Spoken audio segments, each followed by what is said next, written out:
हके नमस्ते अनि हार्दिक स्वागत छ। आउनुहोस् शिक्षासँग सम्बन्धित वस्तुगत प्रश्नोत्तर आजको यो एपिसोडमा। नेपालमा सर्वप्रथम एसएलसी बोर्डको स्थापना कहिले भएको हो?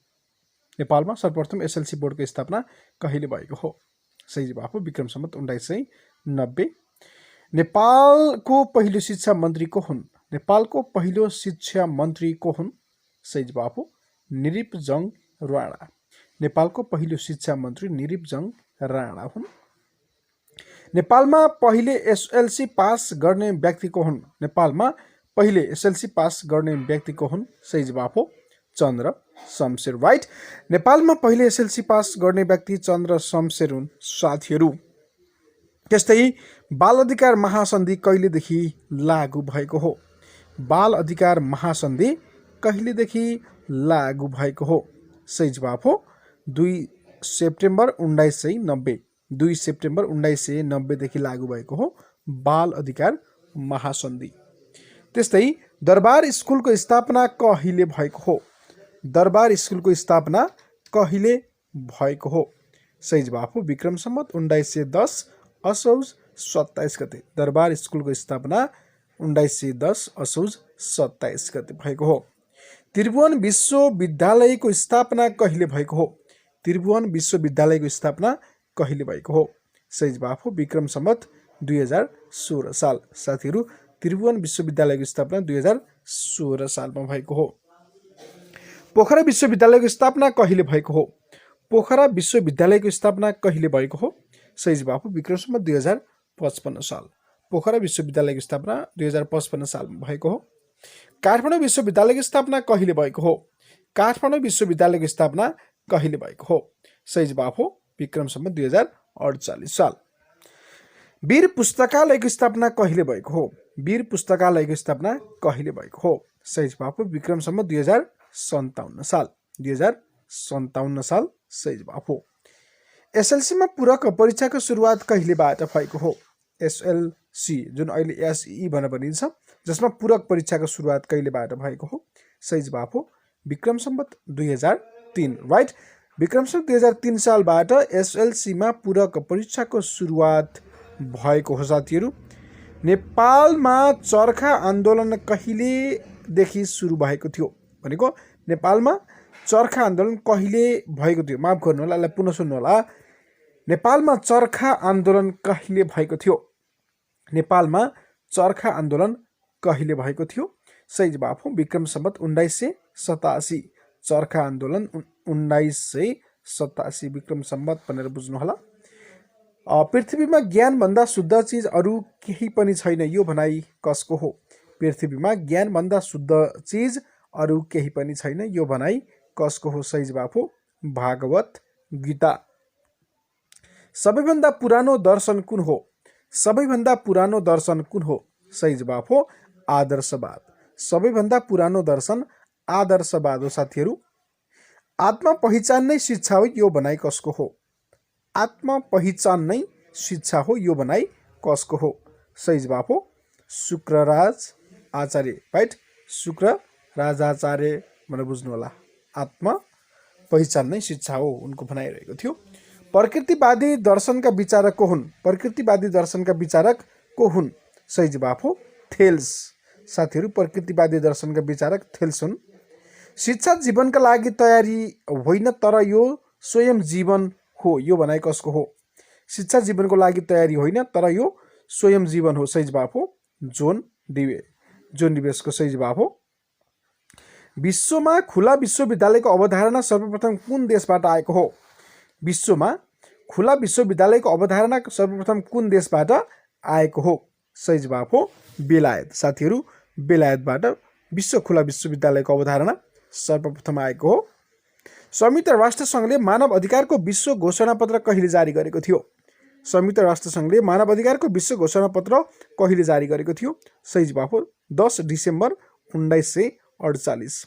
10 डिसेम्बर 1948।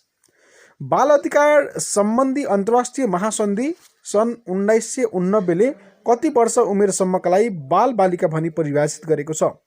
बाल अधिकार ध्यान दिएर सुन्नुहोला।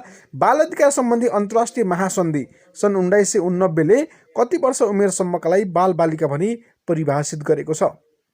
सही जवाब हो 18 वर्ष, राइट। 18 वर्ष मुनिकोलाई बाल बालिका भनेर परिभाषित गरेको छ, जुन 1989 को जुन महासन्धि बाल अधिकार सम्बन्धी अन्तर्राष्ट्रिय महासन्धिले चाहिँ। शिक्षण शास्त्रको विकास कसले गरेका हुन्? शिक्षण शास्त्रको विकास कसले गरेका हुन्? सही जवाब हो एसएल प्रेसी। शिक्षण शास्त्रको विकास कसले गरेका हुन्? सही जवाब हो एसएल प्रेसी। व्यवहारवादका पिता भनेर कसलाई भनिन्छ? व्यवहारवादका पिता भनेर कसलाई चिनिन्छ? सही जवाब हो जेबी वाटसन। जेबी वाटसन जसले व्यवहारवादको सुरुवात गरेका थिए। मनोविज्ञान प्रयोगशाला कहिले स्थापना भयो? मनोविज्ञान प्रयोगशाला कहिले स्थापना भयो? सही जवाब हो सन् 1879। सन् 1879 यसको सही जवाब हो। विद्यालयको तहको पाठ्यक्रम र पाठ्यपुस्तकको निर्माण कुन निकायले गर्दछ? विद्यालय तहको पाठ्यक्रम र पाठ्यवस्तुको निर्माण कुन निकायले गर्दछ? सही जवाब हो पाठ्यक्रम विकास केन्द्र। साथीहरू, विद्यालय तहको पाठ्यक्रम र पाठ्यवस्तुको निर्माण पाठ्यक्रम विकास केन्द्रले गर्दछ। पाठ्यक्रम विकास केन्द्रको स्थापना कहिले भएको हो? पाठ्यक्रम विकास केन्द्रको स्थापना कहिले भएको हो? सही जवाब हो विक्रम सम्वत 2028 साल, राइट। पाठ्यक्रम विकास केन्द्रको स्थापना 2028 सालमा भएको हो। मानव विकासको चरणमध्ये सबैभन्दा छोटो चरण कुन चरणलाई मानिन्छ? मानव विकासको चरणमध्ये सबैभन्दा छोटो चरण भनेर नवजात अवस्थालाई मानिन्छ। साथीहरू, नवजात अवस्थाको सही जवाब हो। त्रिभुवन विश्वविद्यालय पाठ्य विकास केन्द्रको स्थापना कहिले भयो? त्रिभुवन विश्वविद्यालय पाठ्य विकास केन्द्रको स्थापना कहिले भयो? सही जवाब हो विक्रम सम्वत 2030 साल यसको सही जवाब हो। पाठ्यक्रम कार्यान्वयन योजना कहिलेबाट लागू भएको हो? पाठ्यक्रम कार्यान्वयन योजना कहिलेबाट लागू भएको हो? सही जवाब हो विक्रम सम्वत 2038 साल। विक्रम सम्वत 2038 साल यसको सही जवाब हो। विद्यालय स्तरमा पढाउनका लागि नेपाली भाषामा लेखिएको पहिलो पाठ्यपुस्तक कुन हो? विद्यालय स्तरमा पढाउनका लागि नेपाली भाषामा लेखिएको पहिलो पाठ्यपुस्तक कुन हो? यसको सही जवाब हो अक्षराङ्क, राइट।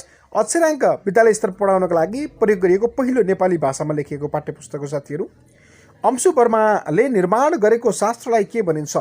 अंशु वर्माले निर्माण गरेको शास्त्रलाई के भनिन्छ? सही जवाब हो ध्वनि शास्त्र, राइट। ध्वनि शास्त्र यसको सही जवाब हो। नेपाली भाषामा लेखिएको पहिलो पाठ्यपुस्तक अक्षराङ्कका लेखक को हुन्? नेपाली भाषामा लेखिएको पहिलो पाठ्यपुस्तक अक्षराङ्कका लेखक को हुन्? सही जवाब हो जय पृथ्वीबहादुर सिंह। जय पृथ्वीबहादुर सिंह यसको सही जवाब हो। प्राचीन कालमा शिक्षाको माध्यम के थियो? प्राचीन कालमा शिक्षाको माध्यम के थियो भनेर भन्दाखेरि संस्कृत। साथीहरू, संस्कृत यसको सही जवाब हो। शिक्षामा व्यावसायिक शिक्षाको सुरुवात गर्ने राजा को हुन्? शिक्षामा व्यावसायिक शिक्षाको सुरुवात गर्ने राजा जय स्थिति मल्ल हुन्। जय स्थिति मल्ल यसको सही जवाब हो। विश्वविद्यालय सभाको अध्यक्ष को हुन्छ?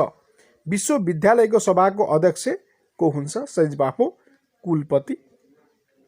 त्रिभुवन विश्वविद्यालयका कुलपति को हुन्? को हुने व्यवस्था छ भनेर बुझ्नु होला है। त्रिभुवन विश्वविद्यालयको कुलपति प्रधानमन्त्री हुने व्यवस्था छ। त्रिभुवन विश्वविद्यालय सभाको उपाध्यक्ष शिक्षा मन्त्री, राइट। त्रिभुवन विश्वविद्यालयको उपकुलपतिको पदावधि कति हुन्छ भनेर भन्दा 4 वर्षको। साथीहरू, त्रिभुवन विश्वविद्यालयको उपकुलपतिको पदावधि 4 वर्ष हुन्छ। गैर सरकारी क्षेत्रमा पहिलोपटक खुलेको विश्वविद्यालय कुन हो? गैर सरकारी क्षेत्रमा पहिलोपटक खुलेको विश्वविद्यालय कुन हो? सही जवाब हो काठमाडौँ विश्वविद्यालय। गैर सरकारी क्षेत्रमा पहिलोपटक खुलेको विश्वविद्यालय काठमाडौँ विश्वविद्यालय हो। शिक्षा मन्त्रालयको स्थापना कहिले भयो? शिक्षा मन्त्रालयको स्थापना कहिले भएको हो भनेर भन्दा विक्रम सम्वत 2007 साल, राइट। 2007 सालमा शिक्षा मन्त्रालयको स्थापना भएको थियो। शिक्षक सेवा आयोगको स्थापना कहिले भएको हो? शिक्षक सेवा आयोगको स्थापना कहिले भएको हो? सही जवाब हो 2057 साल। 2057 साल यसको सही जवाब हो। दरबार स्कुलको स्थापना कहिले भयो? दरबार स्कुलको स्थापना कहिले भयो? सही जवाब हो सम्वत 1910 असौज 27। दरबार स्कुलको स्थापना विक्रम सम्वत 1910 असौज 27 भनेर बुझ्नु होला। पुरातत्व विभागको स्थापना कहिले भएको थियो? पुरातत्व विभागको स्थापना कहिले भएको थियो? सही जवाब हो 2008 साल। 2008 सालमा पुरातत्व विभागको स्थापना भएको थियो। प्रथम पञ्चवर्षीय योजनामा कति रकम शिक्षातर्फ छुट्याइएको थियो? प्रथम पञ्चवर्षीय योजनामा कति रकम शिक्षातर्फ छुट्याइएको थियो भन्दा रु 1,30,00,000 1,30,00,000 छुट्याइएको थियो प्रथम पञ्चवर्षीय योजनामा। युनेस्कोका लागि नेपाल राष्ट्रिय आयोगको स्थापना कहिले भएको थियो? युनेस्कोका लागि नेपाल राष्ट्रिय आयोगको स्थापना कहिले भएको थियो?